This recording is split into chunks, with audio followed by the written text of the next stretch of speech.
Your goal should be to be easeful. You disturb your ease by doing wrong things, and you call yourself diseased.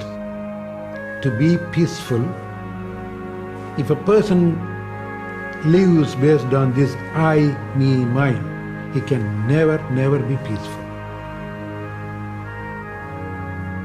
And then to be useful. Nothing will disturb you if your life is based on selflessness. And you can always be peaceful. And when you are peaceful, you are a happy person.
In the Himalayas, Swami Shivananda, and that was more or less the culmination of my search.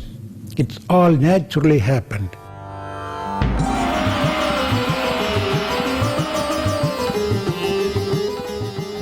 Another filmmaker from America came and stayed in a hotel, and he was casually speaking to the owner of the hotel. Is there anybody who can teach me a little yoga? And that's how he came to know me. And we started talking. After 3-4 weeks, without even asking me, he sent me a ticket. The British Airlines called me and said, there is a ticket waiting. When are you going? And I knew that America, everybody was experimenting and everybody was trying to find another way of expanding the mind. The yogic type of thinking about love and peace, it was in the air. It was sort of a fashion. But for it to really become part of your lifestyle, not just an idea, was very big. And I said to him, I said, Swami, America needs you. And I remember he kind of laughed and he slapped his knee and he said, why, America needs me? And he said, well, if America needs me, maybe I'll come. Om Shanti Shanti Shanti.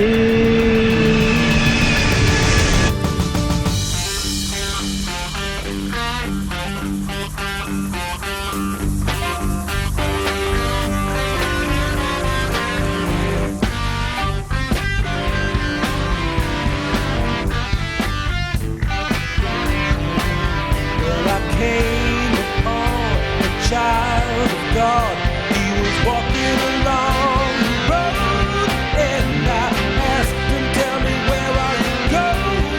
Yes, he told me.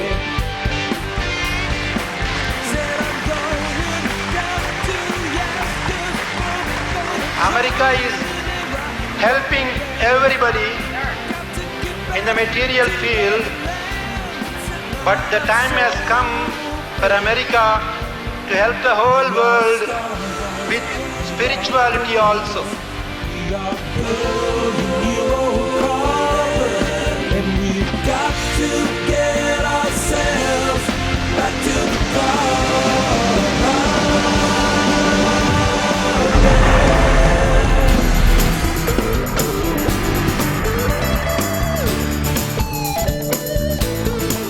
No, we are not satisfied, and we will not be satisfied until justice rolls down like waters and righteousness like a mighty stream.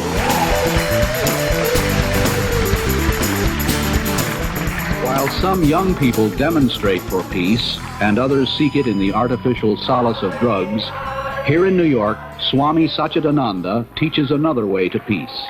And on Friday evenings, he helps both young and old in the age-old battle to control the mind, which is the power of yoga.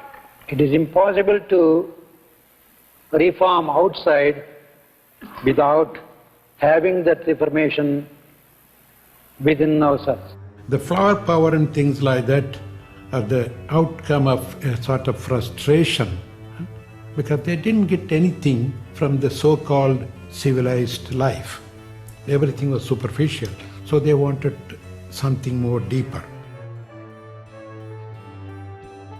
I started making phone calls. You know, I was in Paris, I brought this great Swami here, I want you to come over tomorrow. And I made about 30, 40 phone calls. And everybody showed up the next day. The first group of people who were around me, they just were lying down on the floor and showing their feet right over my face and blowing cigarette and say, Swami, could you tell us something about yoga? Huh? Oh boy, yes, certainly there was a little cultural difference. I could say a mild shock, because I didn't expect that. True, I fitted their image because I have a long beard, because they read about a guru coming from the Himalayas. And so that gave them a little comfort.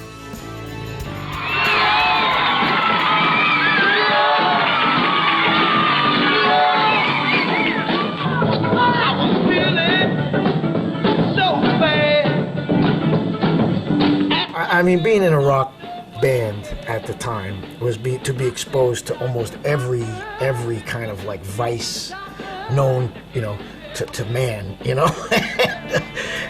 Prior to the Beatles, there was really not a lot of knowledge, about Eastern, especially from the yogic source and from the Hindu sources. It's so radical to what we kind of brought up with. I mean, I was brought up in the Roman Catholic persuasion, but it was like, what?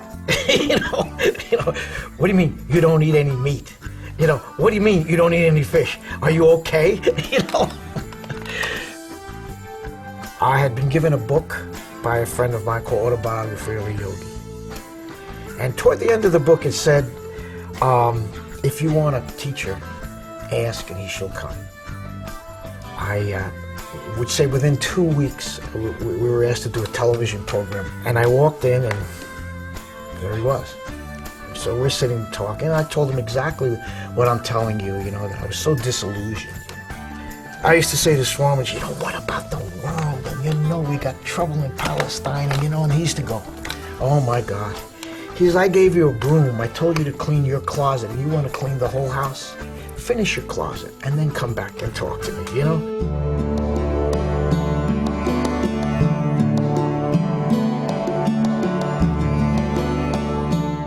I'd say we were younger, we were cruder, and perhaps somewhat caught up in just the whole idea of studying yoga and practicing yoga. But we knew there was something there.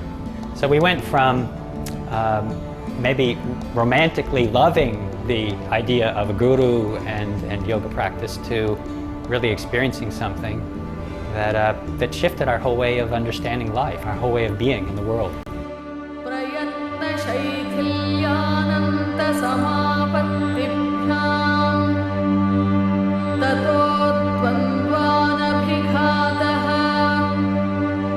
तस्मिन् सति श्वास प्रश्वास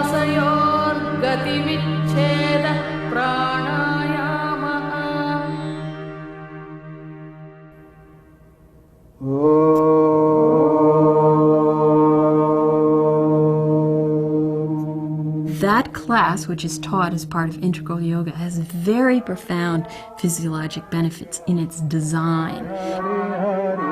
Once you learn them, even if you don't practice regularly, you can still rely on them in times of need.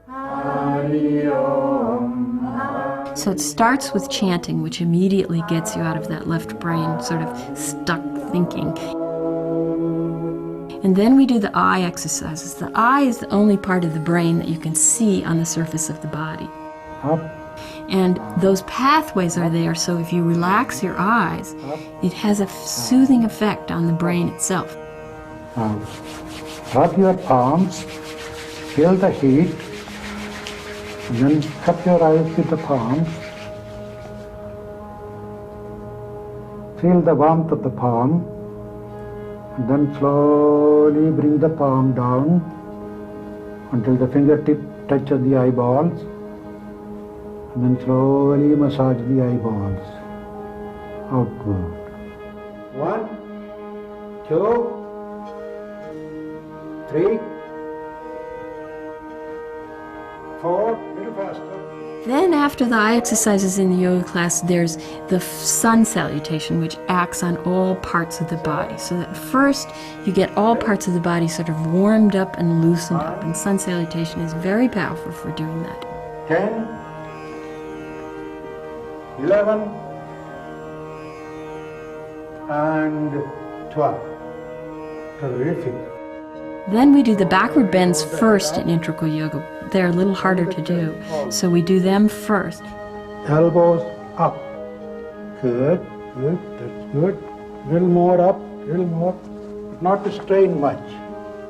Now raise the arms up again. And then we relax into the forward bends afterwards. Exhale and slowly bend forward. Bend at the hip. Try to touch the toe. If you can't, hold the leg wherever you can. After we've sort of shaken and loosened everything up, turn the body upside down in shoulder stand to drain the lymph. It'll look nice if it is very straight and vertical. And then we correct the neck by doing the fish, and that allows the lungs to expand more fully. Stretching of the throat. Good. Okay, see, that's where you should feel. Lift the left leg, left knee up. And finally, to turn the body from side to side to give a gentle massage to the kidneys to get rid of any waste products that we might have generated by all this moving around in the yoga class. That's good. Teeth, the head, wonderful. Now, give a push here. Exhale and bend forward. So we end the yoga class with yogic seal, where you cross your legs and bend over them, which stretches the parasympathetics at the base of the spine. If you can, bring the forehead onto the floor. Gets us prepared for the deep relaxation. As there is no tension in the body, there is no need for a heavy breathing. So the breath is very shallow. Then pranayama. Simply observe the breath. And finally, meditation, which is the most direct path to stress management. So to consciously choose to remain peaceful in the midst of our day, that meditation has a great power to do that. Now you see, you were the witness of your own body, your own breath, and your mind. If that is so, who was the one who was observing all these things? That means you are not the body, not even the vital breath, not even the mind. You seem to be a witness. That is the essential quality of the soul, the pure soul. Om Shanti, Om Shanti, Om Shanti, Om. Yoga, in a way, predates religion. Contemplation within the true self was something that has existed for thousands and thousands of years. There's evidence that there were meditating yogis back easily 5,000, 6,000 years ago. And now, in America, despite it getting kind of lost in the asana craze. Yogis are beginning to really look for that place that Swami Satchidananda symbolized. Now looking back, it's interesting how things have changed. The number of yoga practitioners, the number of yoga teachers, not just in America but in the world, has grown exponentially in that intervening time. I think, you know, for myself as a yoga teacher, I take the responsibility not lightly that it is my obligation to continue to study, to develop my understanding of these concepts, and also to develop better, more effective ways of teaching it to people. Yoga holds the promise to help us to learn how to live harmoniously with the planet, with the earth, with all other beings, human beings, animal beings, plant beings, water beings, with Mother Nature herself.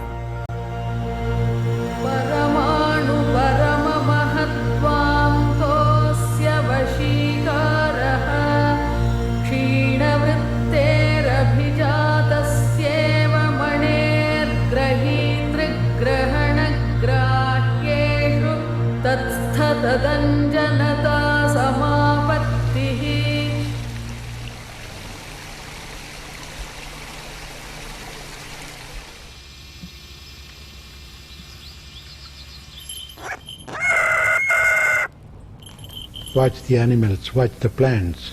There's a sort of ecological connection. They all have their usefulness in this planet. Everything, animals, plants, they all enjoy nature's gift as it is. They don't convert one into another. They don't complicate their lives.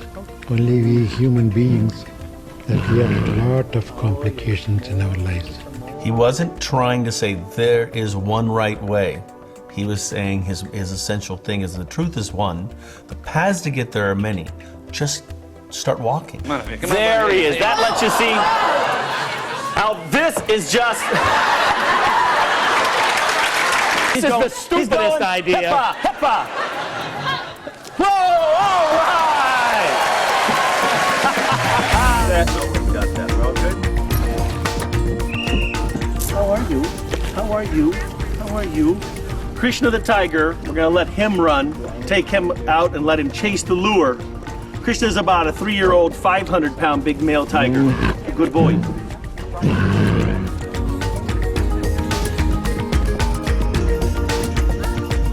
The relationship that we have with our tigers is something that comes from thousands of hours of interacting with them and creating a bridge of understanding.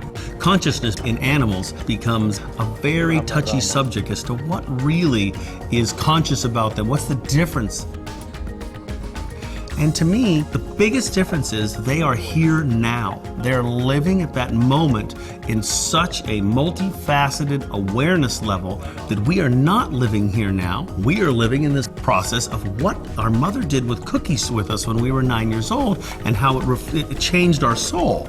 And I got more, he got less. We don't have the things we want later. Our attention is incredibly diversified into our past and into our hopes, wants, dreams of the future. The practice of yoga and the application of yoga is that we take our mind out of that past and try and be here now like the tiger is all the time.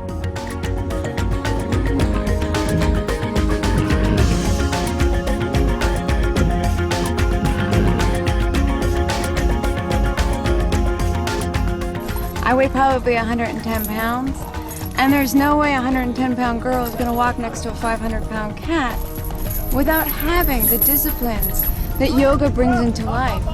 That relationship with the big cats requires this clarity of mind and a focus that we've found that the practices of integral yoga are able to build within people, and they're able to take that next step. It certainly isn't for everyone. It's a very fine line of someone who wants to put out that edge and that effort, but integral yoga is what has given us the tools to transform people into tiger caretakers who are really going to be one-on-one with these amazing big cats.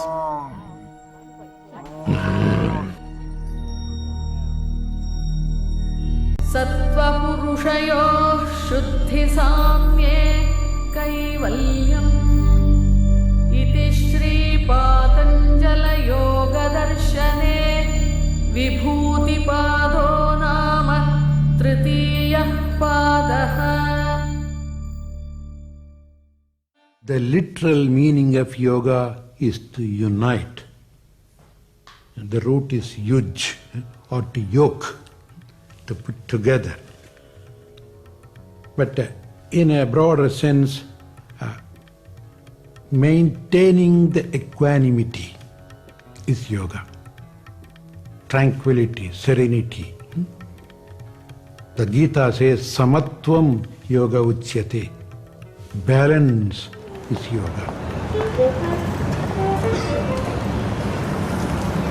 The concept of integral yoga was to bring the teachings of yoga into all aspects of our lives by showing us how yoga could be a part of the way we would think intellectually, be a part of the way that we would act in the world. There are centers spread all over the globe, and it's amazing to think that these centers happened because Gurdjieff visited all these places, because he spent time there and interacted with people. This thinking that you're going to pull yourself away from society and grow spiritually, I think is very deep seated in spiritual traditions. He said that's not really a good idea, at least for most people. He says to work on your ego, you need to learn to be of service to others. Be a part of the world. You'll see, you'll learn about your limitations more, you'll learn about yourself more, you'll purify yourself more. Yoga teaches you to face the problem, analyze it, solve it, not to run away. In fact, what good of your yoga if it could be practiced only in the Himalayan cave? You're no good for anything or anybody, and not everybody can do it. So, if you are a yogi, stay in the midst of the din and bustle of the town, of the city, of the life, and still maintain your equanimity.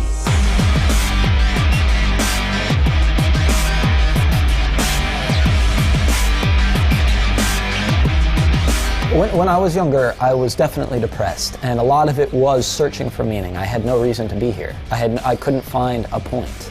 You know, I was in this world that I didn't quite understand, and I needed to show that I was not necessarily of the same make.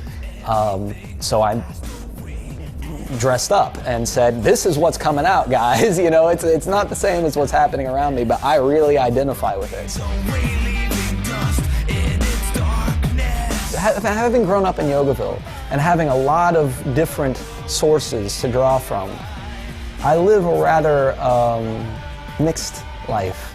People already had the perception of me being different. And those people that stepped up to me and said, wow, why do you do this? It provided a huge outlet for all of these things that I was brought up on. You know, yes, I'm from Bella Morte, yes, I'm an ex-member now, still involved in the project, but you know, my focus now is yoga. And ironically, the week I left, all of these kids who I'd known on the road came out of the woodwork and said, tell me about yoga. I was like, well, I guess I'm back on the right path. You know, like, I guess I'm back on the right road, you know.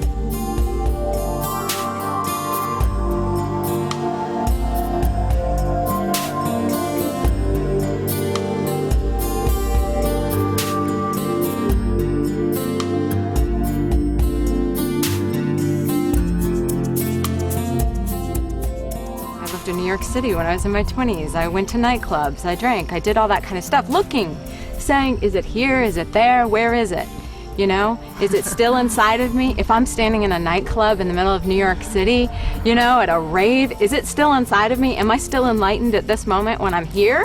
Or am I only enlightened when I'm at an ashram? Where is it?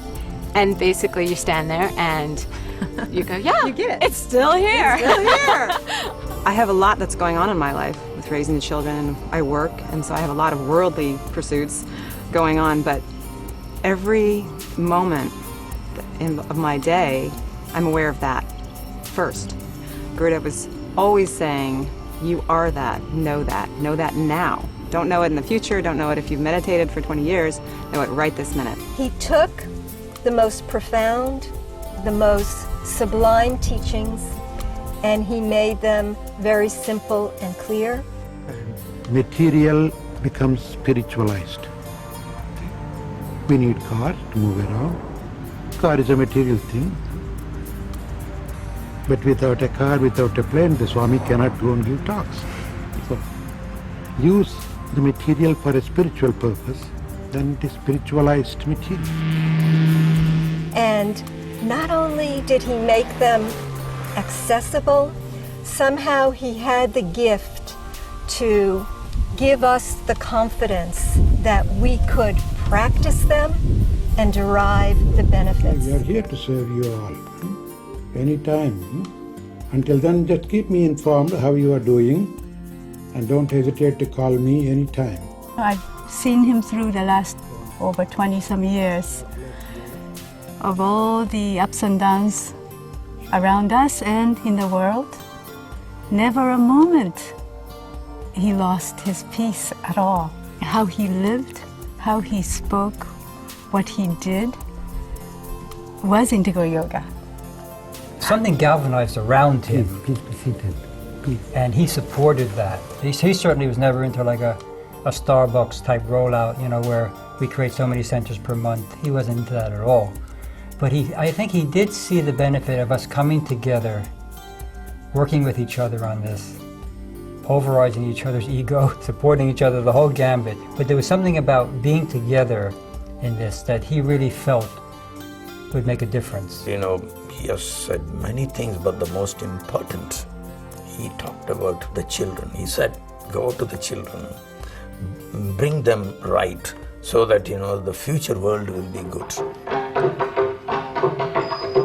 For Swamiji, because this is so spiritual, it was an expression of one's divinity. Nataraja is a king of dances, and that's a symbolic figure for Bharatanatyam. It was a way of expressing that divinity. And not only do you take yourself to a different plateau, but you help others to go there. Especially when I had to go out and teach dance. Sometimes I was in a crossroad, I said, Swamiji, this is such a traditional art form. How do I go and present this to children who have no idea, who haven't even seen an Indian dancer? Present it the way they can understand. That was his teaching to me. Having taught hundreds of yoga classes now to school kids of all ages and to their teachers, we've seen how stressed out our schools are. And we've also seen that yoga can provide a foundation for learning that has not been tried before. And that foundation is to give students and teachers a comfortable body, a peaceful, focused mind, and presence in the moment. I am definitely much more selfless than I had been. I also have become much more patient with my students and with everyone. I don't take things as seriously anymore, like things that I guess in the grand scheme of things don't really matter. I have quit smoking, and that was due to this place for sure. Food, that's my vice. It takes a lot more than beans and green to fill me. I'm Italian, I grew up on a lot of different heavy foods, and I fall off the wagon from time to time, but I am eating more tofu, and that was really unthinkable to me for a long time. One thing that Swami Satchidananda said was, don't stop doing what you're doing. When you start doing yoga regularly, you're going to naturally stop the desires for those things. तपस्वाध्यायेश्वर प्रणिधानानि क्रियायोगः समाधिभावनार्थः क्लेशतनूकरणार्थश्च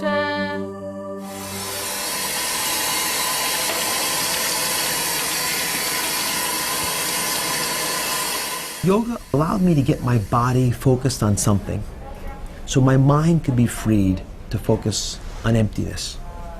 And so although the asanas of yoga are important, it was the deep breathing and meditative aspects of yoga that provided the deepest lessons. So these tools, which at a very basic level for a healthy human have benefit, provide an incremental benefit to folks who have illness.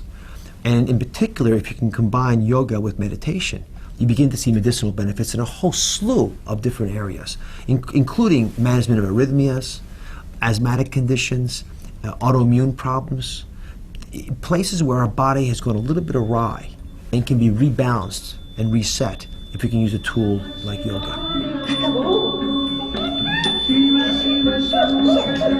I squeeze you, you cannot squeeze.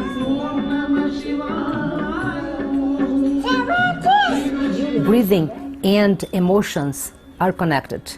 Breathing and mind connected as well. So once you start to work on the child's breathing, you start to work out the areas of the child's brain. You start to work on emotions. The child starts to be more balanced emotionally. Don't worry about this. I have learned with my own daughter how to love people the way they are, not the way I wanted that be. She was the first child that I had with special needs. Nowadays I have children with special needs everywhere in the world. Children need to be outdoor, need to spend energy, and then they are labeled like ADHD, and then they do medication for these children. And I have seen lots of children that are labeled like that and start doing yoga, and they calm down, and they start to be more in the present moment. They start to learn and to be more focused. Yoga brings together the child as a whole. What I know is that love is the answer for everything.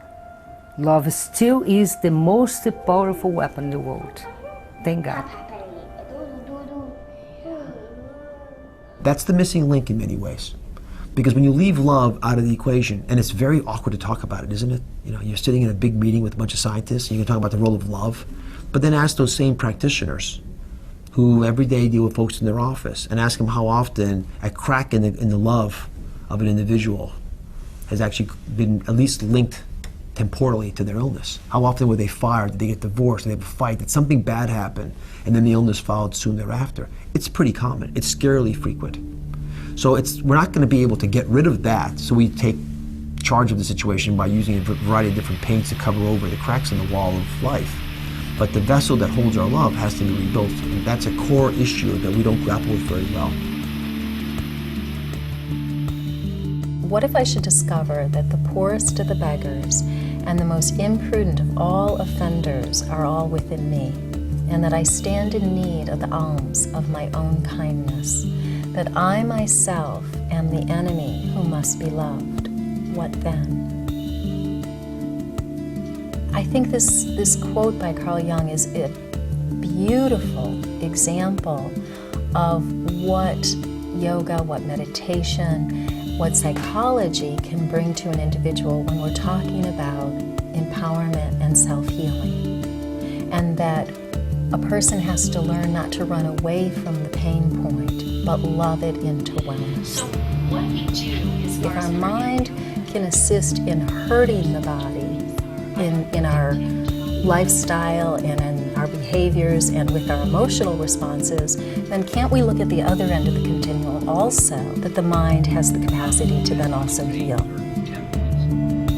That means the quality of our thoughts are affecting our mind. That's one of Swami Satchidananda's great contributions, is that he talked about the relationship of the mind and emotions to health. He talked about using more natural approaches to treatment and prevention. The idea that that we can assist the body to heal itself as opposed to cover up a symptom. I would say that characterizes the shift toward alternative medicine and integrative medicine, complementary medicine that's going on right now. If we hold on to healing as if it's in the hands of only a select few, and not recognize that the individual is a as a partner in that process, then we're missing out on our ability to really truly heal ourselves in clinical settings as well as heal the entire planet.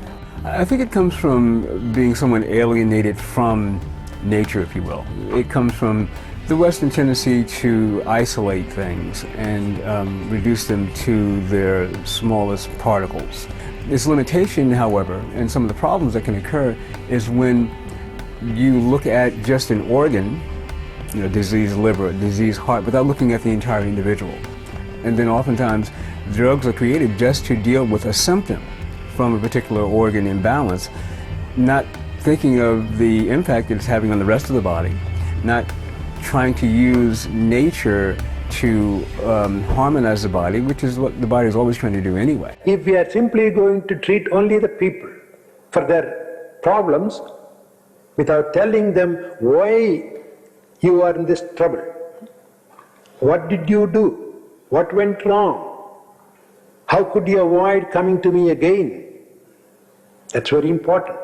If you simply give a medicine, he or she will go back and come tomorrow with the same problem or with something else. That's what integrative medicine to me is all about. It's integrating the best of traditional and non-traditional approaches and using science to show what works, what doesn't, for whom and under what circumstances.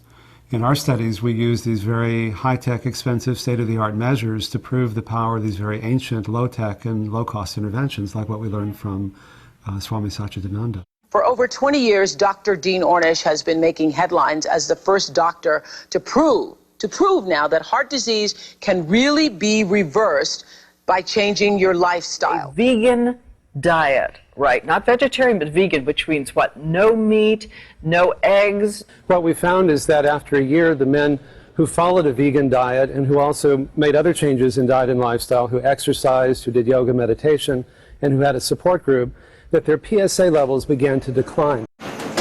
Initially, I believed that if I had knowledge, then I would have the power to help and make all the differences that needed to be made. And what you realize is knowledge is power, that's for sure, but it's not all the power you'll need to help. And in fact, the solutions to the wellness of individuals lies within them.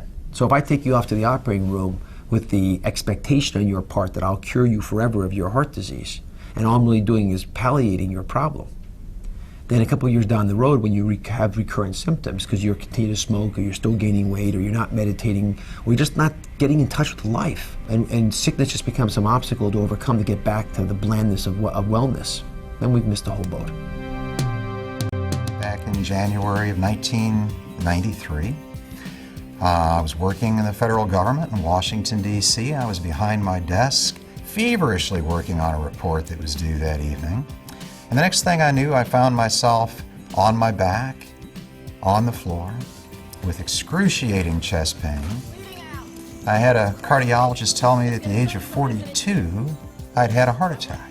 A couple days into the recovery, I had a friend of my wife's visit me, and he brought me a book written by Dr. Dean Ornish, and the book was entitled Reversing Heart Disease.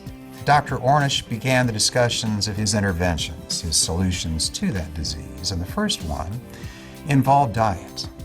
And it was a fairly radical diet. It was entirely vegetarian, and it not just wasn't vegetarian, it was extremely low fat.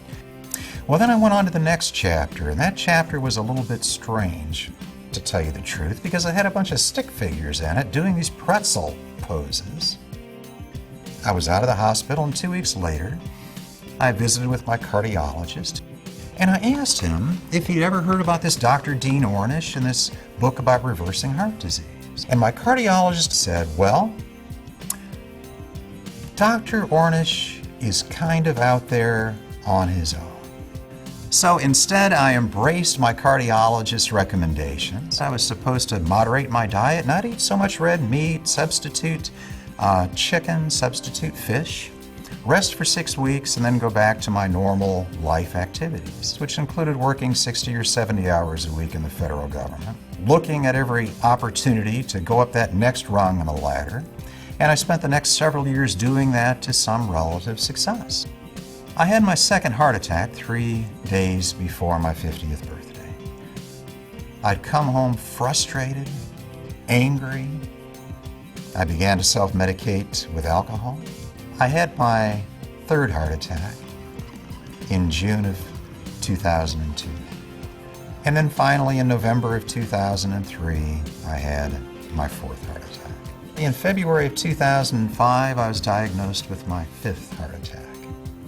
By that time, my cardiologist stopped offering suggestions. It was pretty clear where my disease was heading. I left that day and I told myself that there had to be something else that I could do to save my life. I got home later that day, and that evening as I was sitting in a fair amount of despair, I remembered that book from Dean Ornish. And I went through the library and dug it out and dusted it off and started reading it once again. And then read about the stick figures, which I now knew to be yoga. And then read about the concept of opening your heart to love, which I know also now to be yoga. And suddenly, instead of that book being so strange, it made more sense to me than anything that I'd read in my life. So from that day forward, I lived that book. I practiced a complete vegetarian diet. I exercised every day by prescription of Dr. Ornish. I practiced yoga twice a day. And slowly, week after week, month after month, I began to feel better. My energy increased. My outlook on life continued to improve. I was able to increase my time at working out. I was able to increase my asanas. I was able to go back to doing the things that I was doing before in my life. A year prior, when I was going to have that implant in my chest, my ejection fraction, which is the primary test of heart efficiency, was 29. That's about half that of a normal beating heart. The ejection fraction had arisen to almost 50, which is essentially normal for a person of my age. In addition to that, the METS level, which is essentially a test of aerobic capacity, heart capacity. For a normal person with no previous heart disease, a METS of 10 is considered excellent. Mine was 13. And after the shock of that wore off, another emotion came in, and the emotion was, this really is a miracle. What am I supposed to do with the rest of my life? And it was at that point that it became crystal clear to me what I needed to do with the rest of my life. And I'm now working at Augusta Medical Center teaching yoga to not only regular yoga students, we're also putting together programs for yoga for cancer patients. It's just another example of Gurudev's love and his hand on my shoulder, directing me in every aspect of my recovery and now my new life. I don't think that you can truly achieve health, certainly the health that will make you happy and glow in life, without dealing with the spiritual issues. Because you have to have an insight into what it's all about. And we frequently look upon organized religion, and by the way, sometimes organized religion comes in the form of science, to deal with these issues for us. But at the end of every experience of that nature, there's always the why. Why is this happening? Why is this worth it? And what's going to become of me? And we have to have some type of a congruent system for ourselves to cope with that question. And for that reason, I would never try to advise someone to take care of their body without dealing at the same time with the spiritual issues that I know they're facing, because they're human, and all humans face that issue.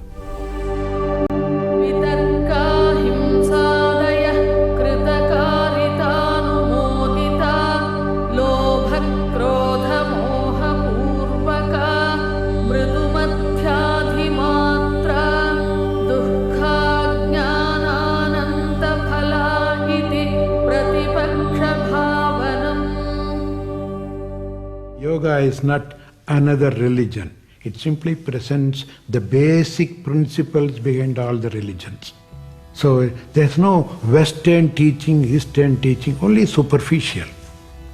The basis, there's no East, West, North, South. It's all just one.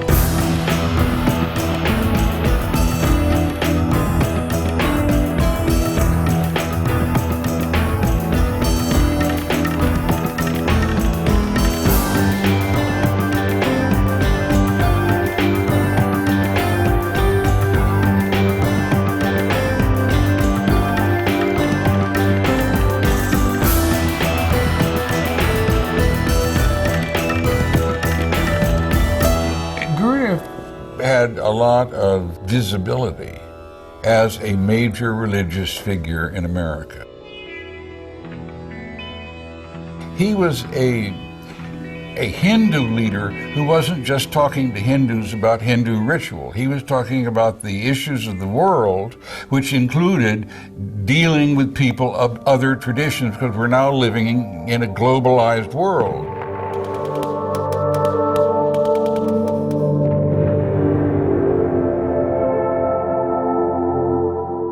The society in which fundamentalism thrives is a certain level of human development.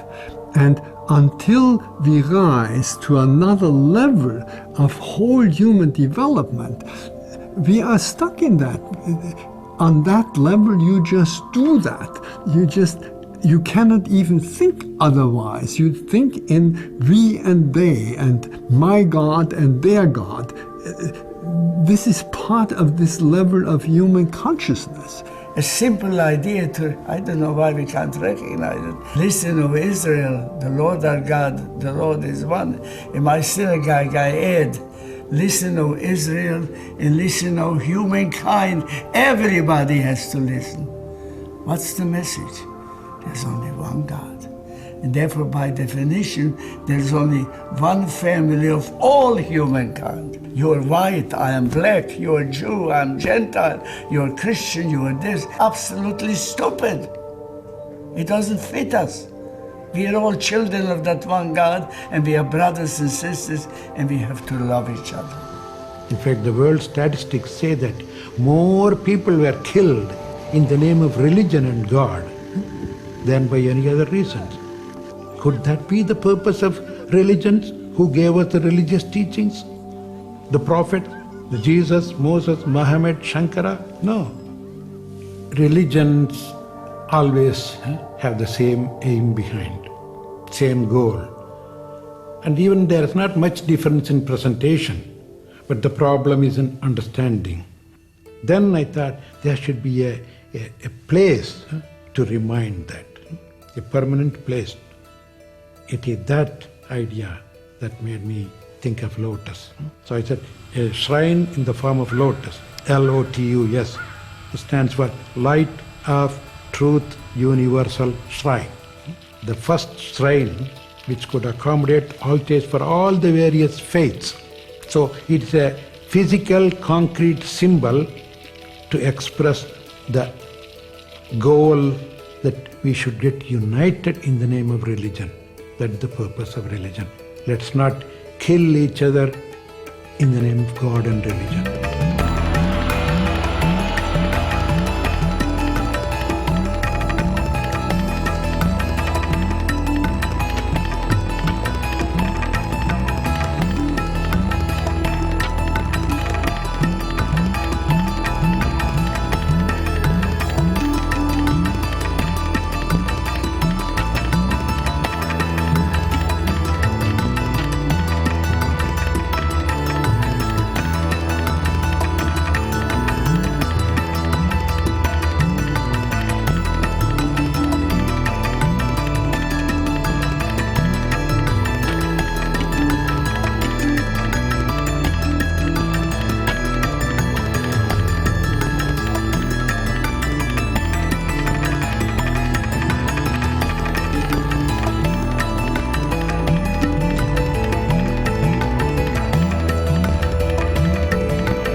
So it accommodates all the various faiths. So anybody who comes here can see it's my place. And people have all over the world come, visited, and they felt so much at home.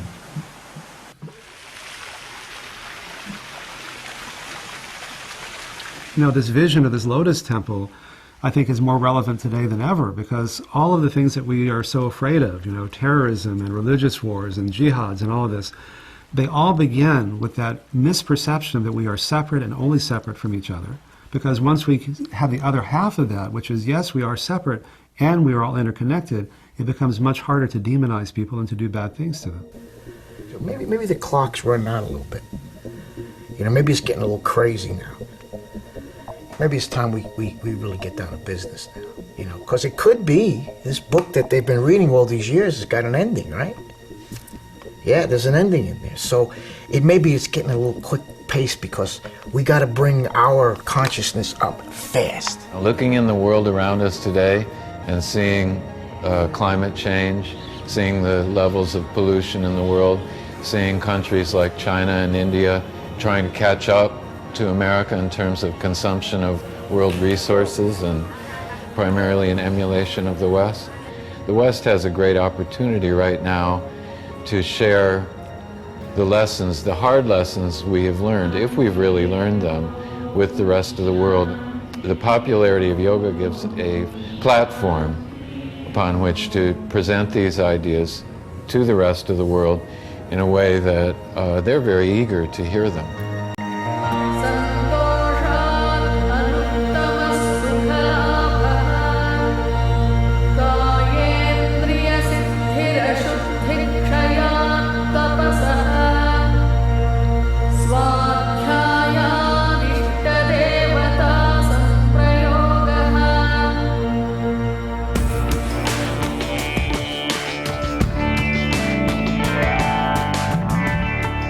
Yoga gives you the foundation. Then you can build anything you want over it. So it's not an escapism at all. On the other hand, it is a preparation to face the world and to make the world a happy place to live. I mean, he wasn't selling a bill of goods. He was himself there, welcoming you, and so humorous. He always taught us that life was for fun. And he showed that by having fun almost all the time. Life is to have fun. If we want, we can always be happy. It's completely in our hands. If I can have the right attitude, nobody, I mean really nobody, on this earth or anywhere in the planet can make me unhappy. There is a feeling that a priest, a monk should not laugh, should be very serious, always talk about the heaven.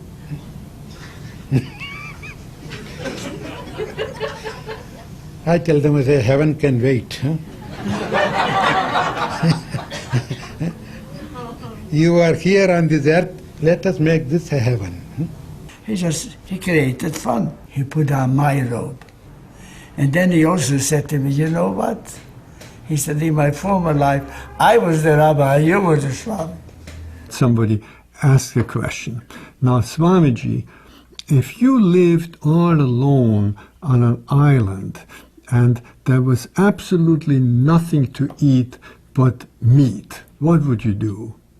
And he looked at the guy and he said, if there was nothing else to eat, I'd eat you. Swami Satchidananda, he just died, was a great man. You'd have liked him. Swami Satchidananda said, when you're angry, the last thing you get is information. I said, okay, Swami, I love to call him by their first name. I come home, and my wife's in bed with another guy.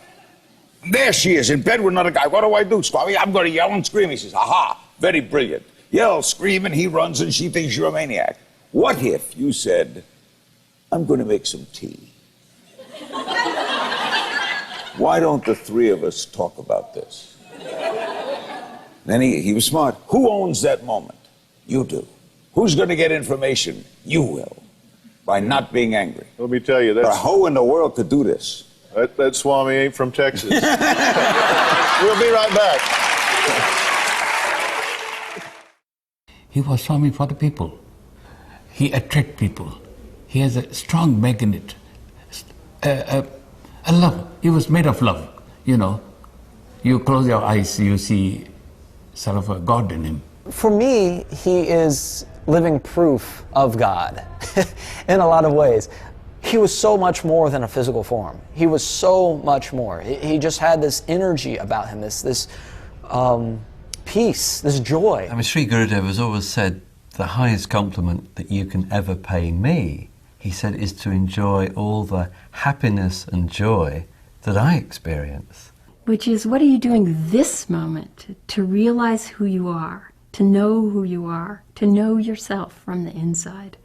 Because that's what you get to take with you in the continuing journey. And people would ask him, what would your last words be? He would always say, see you later. It's very simple. Keep your body as clean as possible, your mind as clear as possible. That's all we need. And do it in any way you can, in your own way. It doesn't matter. That's why I say, peaceful body, peaceful mind. And then you will be useful. You don't have to become a useful person. You will be useful. So if you remember this always, you don't need me anymore, you don't even need to hear me anymore. Good idea. Thank you.